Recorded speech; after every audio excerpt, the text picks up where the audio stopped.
you all. It is the long weekend of July, and what better time for us to talk about the importance of being included.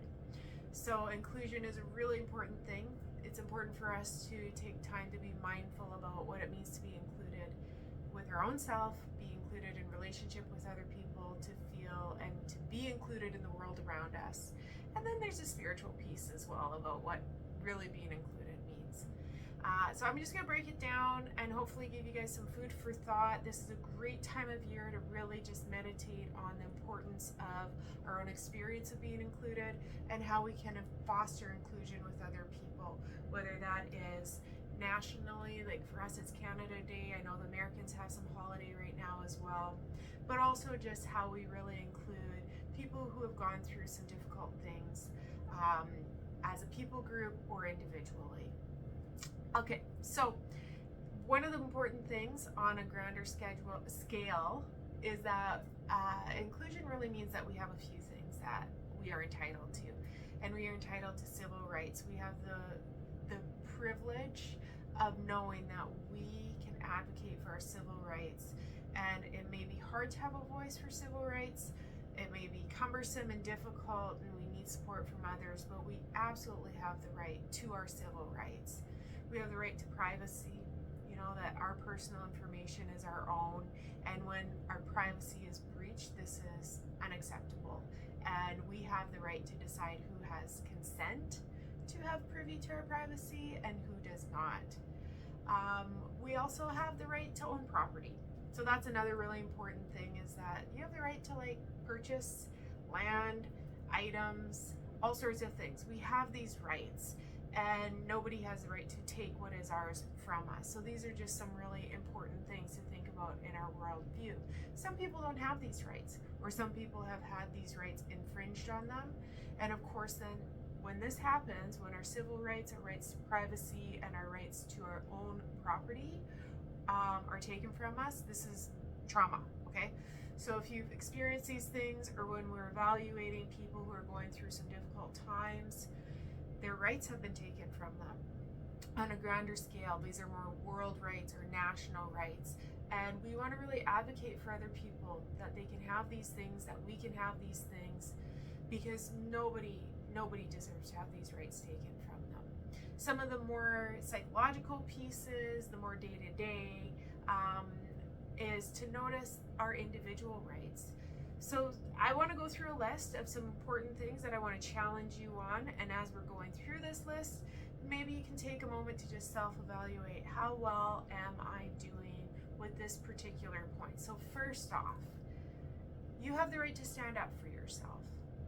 When you're going through hardship, when something doesn't feel right, maybe you've had some major infringement on your rights, maybe it's something smaller, no matter what, you have the right to stand up for yourself when somebody is stepping into your space. Number two, you have the right for self-evaluation. It's a beautiful part of the work that I get to do, and it's also something we really want to advocate for, is that you have the right to take time to evaluate yourself, and you have the right to get slow. So if people are putting pressure on you, trying to make you move fast, to make decisions that you're not ready to make, you have the right to say, I gotta take a minute here. I'm gonna take a breather. We want to self-regulate. We want to self-evaluate. The more we practice self-evaluation, the better we're gonna get at it. Third thing, I'll try to number these, but I might lose track. So another thing is that we have the right to choose not to apologize. Well, that's one that is gonna take a minute for some people. We do have the right to apologize. We do have the right to seek repair and forgiveness and reconciliation, make amends and all those things. We also have the right to say, I'm not going to apologize for this. And this is an important thing to self-reflect on. Do I move into apology too quickly? Do I require apology too much from other people? And when might be a time where I say, I'm going to stand in my ground here. I'm going to stand in my power. Another thing is, we have the right to decide. You have the right to make decisions. You get to decide what works for you, what works for your people, and what doesn't work for you. We also have the right, this is another really important one, that I think too, especially as parents, this is when we're can really lose our footing is that we have the right to change our minds.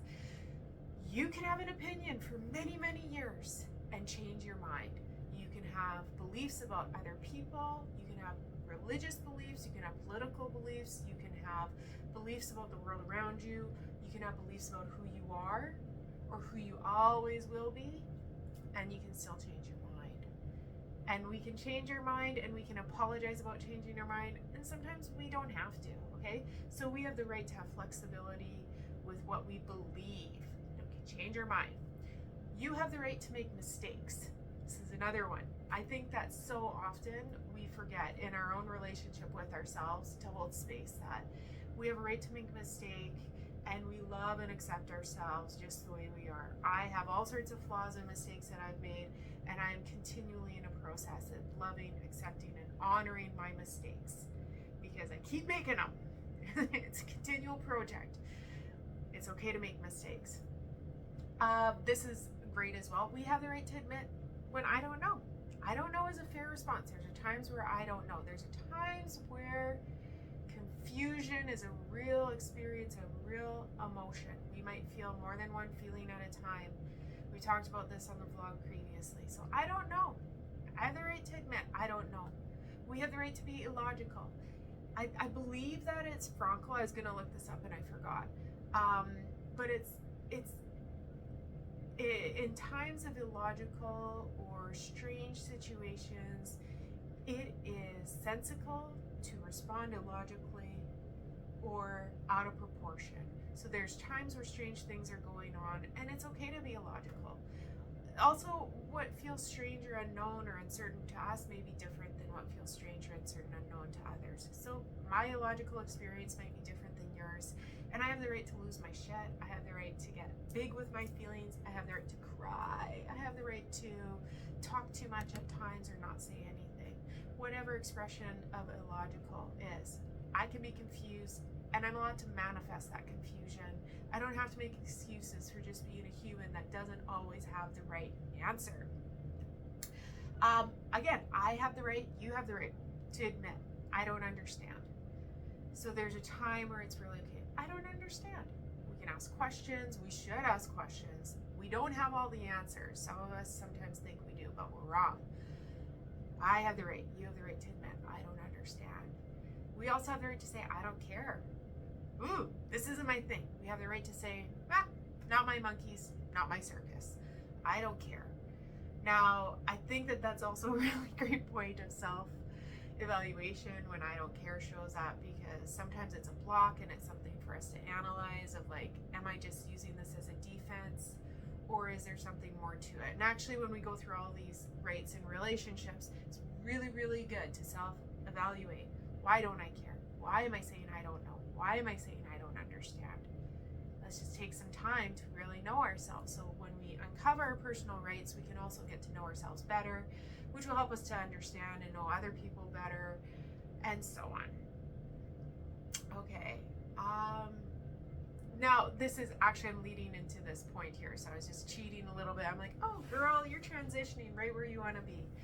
But a lot of what I'm actually talking about is the power of self-regulation and co-regulation. So we have the rights in the world around us to hold space for self-regulation and co-regulation. And at any point, I may say, this is a time when I need to go in and self-regulate and be in relationship with myself. I also have the right to say, this is a moment when I need to go out. I need to go into you. I need your help to co-regulate because I'm struggling. I'm losing my footing on my own. In times of losing our footing, we can choose. I have the right to say, do I need self-regulation or co-regulation? This is all about our view of self, our view of others, our view of the world around us, and then our view of God, which is, I mean, I'm not really going there, but it's just a spiritual experience. When we really notice ourselves, we begin to notice our attachment system. We begin to hold space for our attachments with other people. And then, of course, we're just naturally brought into this space of looking at relationships through a very connected place. And then we also just notice our relationships with the world. And there might be a question about, God or whatever.